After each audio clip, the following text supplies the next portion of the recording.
नमस्कार। आज हम एक ऐसी फिल्म की दुनिया में उतर रहे हैं जो ऊपर से तो एक गुमशुदगी का रहस्य लगती है। हाँ, बिल्कुल। लेकिन जैसे जैसे आप अंदर जाते हैं, ये सत्ता, भ्रष्टाचार और मतलब इंसानी मन के बहुत ही अंधेरे कोनों तक पहुंच जाती है। सही। हम बात कर रहे हैं 2011 में आई डेविड फिंचर की बहुत ही चर्चित film the girl with the dragon tattoo की। हाँ, स्टेग लार्सन के उपन्यास पर आधारित काफी मशहूर किताब थी वो भी। बिल्कुल।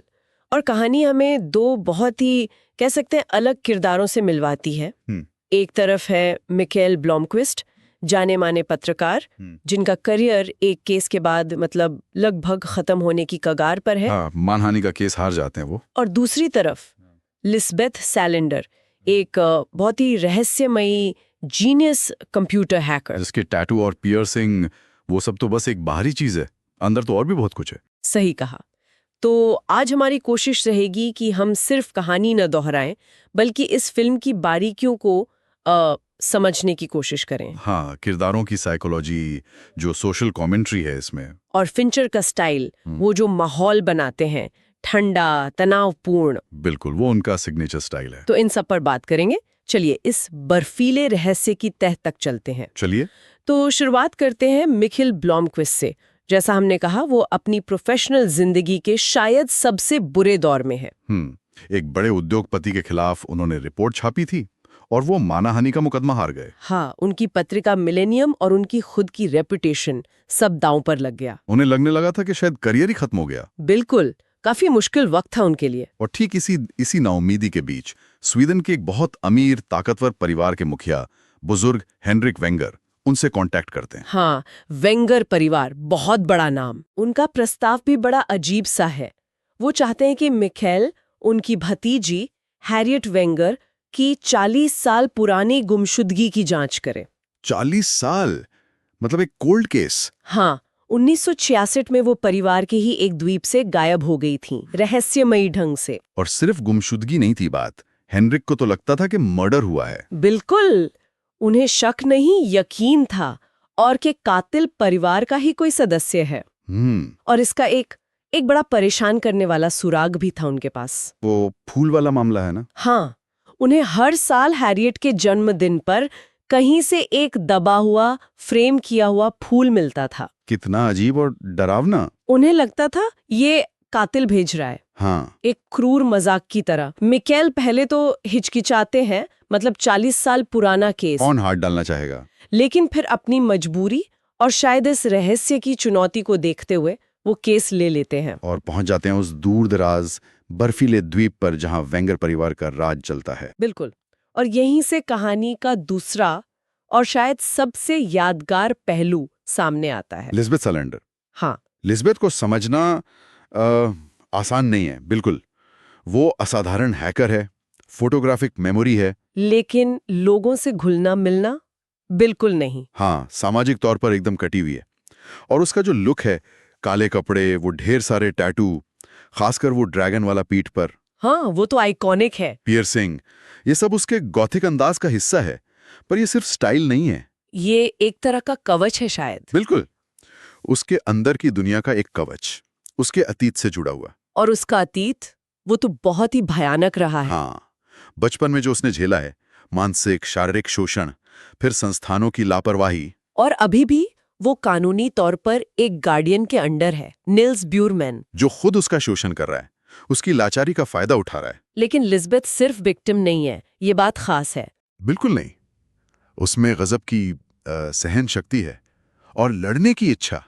वो बहुत बुद्धिमान है। हाँ, सिस्टम की कमजोरियां समझती है वो और उन्हें इस्तेमाल करती है, खासकर ऑनलाइन दुनिया में। इसका सबसे भयानक उदाहरण है जब वो अपने गार्डियन ब्यूरमन से बदला लेती है। वो सीन, वो देखना आसान नहीं है। नहीं, वो उसे फिजिकली सबक सिखाती है, उसका वीडियो रिकॉर्ड करती है और उसके शरीर पर टैटू गोद देती है। मैं एक बलात्कारी सुअर हूँ।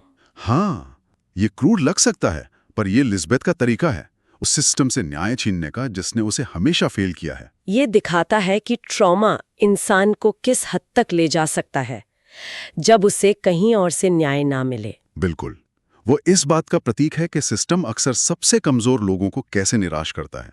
सही। और ये बड़ा दिलचस्प है कि मिकेल और लिज़बेथ की राहें मिलती कैसे हैं। हाँ, वो भी कहानी का एक अच्छा मोड़ है। दरअसल हेनरिक वेंगर ने मिकेल को हायर करने से पहले उसके बैकग्राउंड चेक के लिए लिज़बेथ को ही लगाया था। अच्छा, तो वो पहले से कनेक्टेड थे एक तरह से। हाँ, अप्रत्यक्ष रूप से। और मिकेल लिज़बेथ की उस रिपोर्ट से इतना इम्प्रेस होते हैं, वो इतनी डिटेल्ड और गहरी थी। हाँ, उसकी रिसर्च स्किल्स कमाल की थी। कि जब उन्हें वेंगर केस में किसी बहुत ही स्मार्ट मदद की जरूरत महसूस होती है तो वो लिज़बेथ को ही ढूंढते हैं। उन्हें लगता है कि ये लड़की इस उलझी हुई पहेली को सुलझा सकती है। हाँ, और फिर शुरू होती है वो जांच जो हमें वेंगर परिवार के अंधेरे इतिहास में ले जाती है। और क्या इतिहास था वो। मिकेल अपने पुराने तरीके से काम करते हैं, दस्तावेज, पुलिस फाइलें, लोगों से बातचीत। और लिज़बेथ, वो अपनी हैकिंग स्किल्स इस्तेमाल करती है, पासवर्ड तोड़ना, छिपी हुई फाइल्स निकालना, डिजिटल दुनिया में घुसपैठ। दोनों मिलकर पुरानी डायरियों के कोड सुलझाते हैं, धुंधली तस्वीरों में चेहरे पहचानते हैं। दशकों पुराने फाइनेंशियल रिकॉर्ड्स खंगालते हैं। और जैसे जैसे वो अंदर जाते हैं, वेंगर परिवार की असलियत सामने आती है, जो बाहर से दिखने वाली इमेज से बिल्कुल अलग है। बाहर से अमीर, सम्मानित, प्रभावशाली, और अंदर नफरत, लालच, झगड़े, हिंसा और गहरे दबे हुए राज। हाँ, और पता चलता है कि परिवार के कई लोगों का नाज़ी जर्मनी से कनेक्शन रहा है। और ये सिर्फ इतिहास की बात नहीं थी, ये विचारधारा, इसने परिवार को जहरीला कर दिया था, पीढ़ी दर पीढ़ी। ये सिर्फ पैसों का भ्रष्टाचार नहीं था, ये तो नैतिक पतन था जो रुतबे के पीछे छिपा था। बिल्कुल। और फिर जांच और आगे बढ़ती है तो पता चलता है कि हैरियट की गुमशुदगी अकेली घटना नहीं थी। हाँ, ये और भी ज्यादा डरावना हो जाता है। पिछले कई दशकों में उस इलाके में कई और महिलाओं की भी हत्याएं हुई थीं, नृशंस हत्याएं। और उनका एक पैटर्न था। हाँ, लिज़बेथ वो पैटर्न खोज निकालती है। हत्याओं का तरीका बाइबल की पुरानी हिंसक आयतों से जुड़ा था, लेविटिकस से। ये किसी एक पागल का काम नहीं लग रहा था। नहीं, ये एक सोची समझी, शायद धार्मिक कट्टरता से जुड़ी क्रूरता थी जो दशकों से चल रही थी। इसे केस का दायरा एकदम से बहुत बड़ा और भयानक हो जाता है। बिल्कुल। शक की सुई कई लोगों पर घूमती है, परिवार के सदस्यों पर, लेकिन आखिर में सारे सबूत एक ही तरफ इशारा करते हैं, मार्टिन वेंगर। हाँ, हैरियट का भाई, हेनरिक का भतीजा और वेंगर कॉर्पोरेशन का मौजूदा सीईओ। बाहर से बिल्कुल चार्मिंग, सफल, मिलनसार, और अंदर से एक राक्षस। पता चलता है कि मार्टिन ही वो सीरियल किलर है। न सिर्फ उन महिलाओं की हत्याओं के लिए जिम्मेदार, बल्कि वो अपने पिता गॉटफ्रीड वेंगर की विकृत सोच को आगे बढ़ा रहा था। हाँ, गॉटफ्रीड खुद भी वैसा ही था, जिसने अपनी बेटी हैरियट का भी शोषण किया था। और मार्टिन सालों से महिलाओं को अगवा कर, टॉर्चर कर करके मार रहा था। मिकेल खुद उसके चंगुल में फंस जाते हैं एक पॉइंट पर। हाँ, वो सीन तो रोंगटे खड़े कर देता है, लगता है अब सब खत्म। और तभी लिज़बेथ आती हैं, एक सेवियर की तरह। लेकिन कहानी का असली ट्विस्ट, जो शायद सबसे ज्यादा चौंकाता है, वो है हैरियट के बारे में। हाँ, कि वो लड़की हैरियट वेंगर, हाँ, जिसकी हत्या की जांच वो कर रहे थे, वो मरी नहीं थी। 40 साल से जिसे मरा हुआ मान लिया गया था, वो जिंदा थी। ये एक जबरदस्त मोड़ था, पूरी कहानी पलट दी इसने। लिज़बेथ ही ये सुराग निकालती है एक पुरानी तस्वीर से। हाँ, उसकी डिटेल पर नजर कमाल की थी। पता चलता है कि हैरियट अपने पिता और भाई मार्टिन के शोषण और हिंसा से तंग आकर 16 साल की उम्र में ऑस्ट्रेलिया भाग गई थी, अपनी जान बचाने के लिए। उसने पहचान बदल ली थी और इतने सालों से गुमनामी में जी रही थी, अपनी कजिन अनीता की मदद से। और मार्टिन, जब उसे पता चलता है कि उसका पर्दाफाश हो गया है और मिकेल बच निकला है, वो भागने की कोशिश करता है। और बर्फीली सड़क पर उसकी कार का एक्सीडेंट हो जाता है भयानक एक्सीडेंट। और वो मर जाता है। एक तरह से उसका अंत भी उतना ही हिंसक हुआ जितनी उसकी जिंदगी थी, कह सकते हैं। इसके बाद कहानी थोड़ी सुलझती है। मिकेल और लिज़बेथ हैरियट को ढूंढ निकालते हैं, और हैरियट का सालों बाद अपने अंकल हेनरिक वेंगर से मिलना वो फिल्म के सबसे इमोशनल पलों में से है। हाँ, हेनरी को आखिरकार शांति मिलती है, पता चलता है भतीजी जिंदा है, 40 साल का इंतजार खत्म होता है, केस सुलझ जाता है। लेकिन लिज़बेथ का नाम अभी बाकी था। हाँ, बिल्कुल।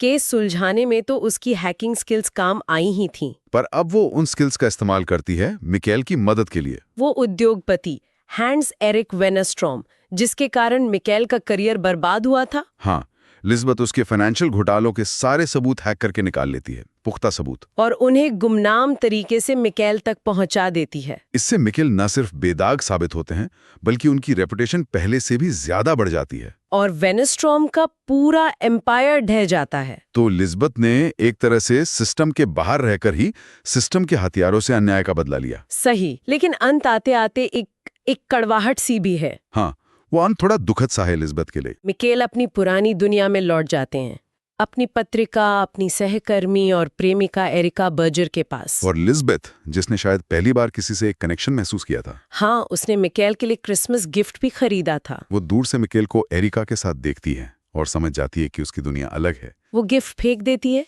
और अपनी बाइक पर अकेली चली जाती है। फिल्म उसे फिर उसी अकेलेपन में छोड़ देती है, जो उसकी पहचान भी है और शायद उसका बोझ भी। हाँ, उसका संघर्ष अभी खत्म नहीं हुआ है। बिल्कुल। और ये फिल्म सिर्फ एक थ्रिलर से कहीं ज्यादा है। ये कई गहरे और परेशान करने वाले मुद्दे उठाती है। हाँ, बहुत प्रभावी ढंग से। सबसे बड़ा मुद्दा तो महिलाओं के खिलाफ हिंसा और शोषण का है, चाहे वो फिजिकल हो, सेक्सुअल हो या इंस्टीट्यूशनल। लिज़बेथ और हैरियट दोनों ही सर्वाइवर हैं, भयानक ट्रॉमा से गुजरी हैं। और उनकी कहानियां दिखाती हैं कि कैसे परिवार, समाज, कानून अक्सर उन्हें सुरक्षा या न्याय देने में नाकाम रहते हैं। फिंचर इन सीन्स को बहुत ही बिना किसी हिचके दिखाते हैं। हाँ, लगभग असहज करने वाली स्पष्टता से। हाँ, ताकि दर्शक नजरें ना फेर सकें।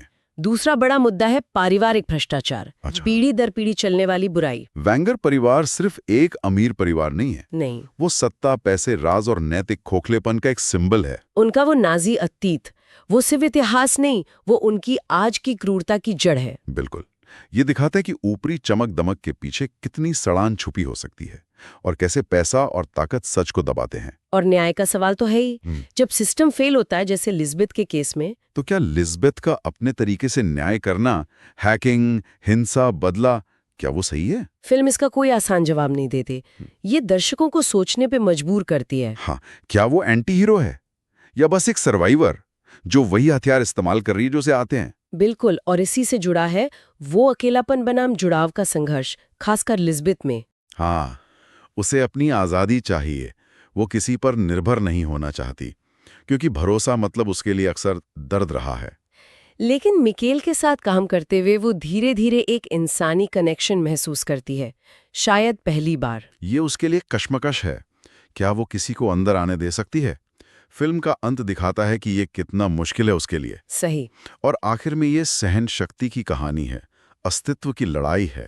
लिज़बेथ का किरदार दिखाता है कि दर्द और ट्रॉमा इंसान को तोड़ सकते हैं, पर उसे अविश्वसनीय रूप से मजबूत भी बना सकते हैं। उसकी लड़ाई सिर्फ बाहर के दुश्मनों से नहीं है, अपने अंदर के डर से भी है।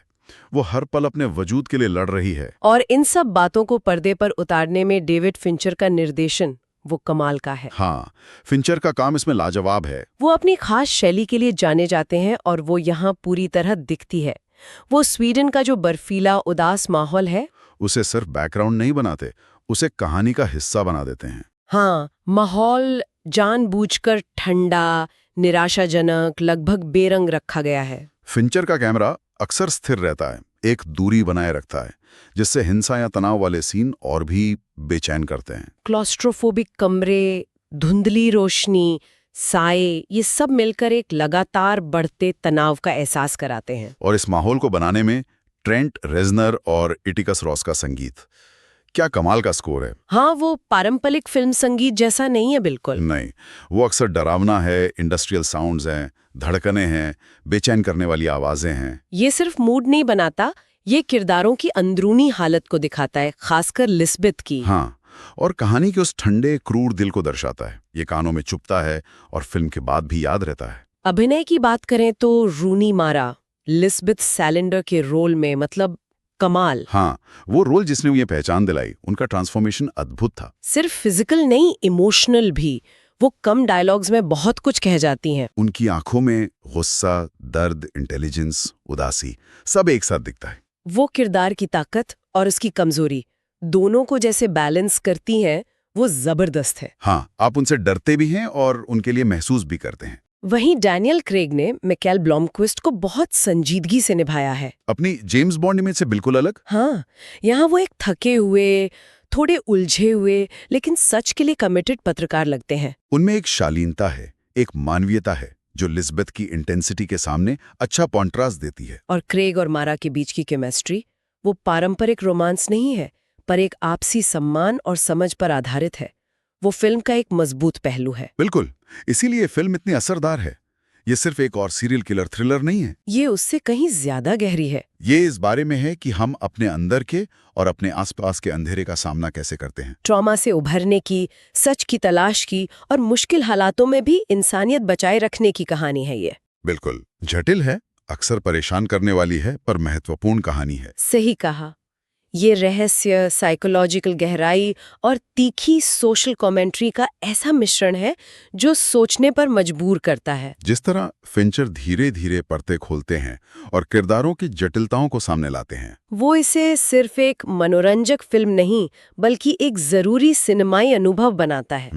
तो आज हमने the girl with the dragon tattoo की जटिल दुनिया को समझने की कोशिश की, किरदारों की गहराइयों में उतरे, विषयों पर बात की और इसकी अनोखी शैली को सराहा। हाँ, ये फिल्म याद दिलाती है कि सतह के नीचे अक्सर बहुत कुछ होता है और सच्चाई चाहे कितनी भी मुश्किल क्यों ना हो, अपना रास्ता खोज ही लेती है। और आखिर में एक सवाल शायद सोचने के लिए रह जाता है कि जब वेंगर जैसे ताकतवर लोग दशकों तक अपने भयानक राज छुपा पाते हैं और लिज़बेथ जैसे लोगों को सिस्टम से न्याय नहीं मिलता, हाँ, तो क्या समाज में शक्ति का संतुलन वाकई बिगड़ा हुआ है?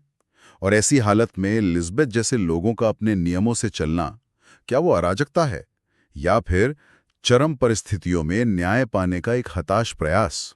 ये सवाल वाकई हमें सत्ता, गोपनीयता और हमारी अपनी जिम्मेदारियों के बारे में गहराई से सोचने पर मजबूर करता है। बिल्कुल।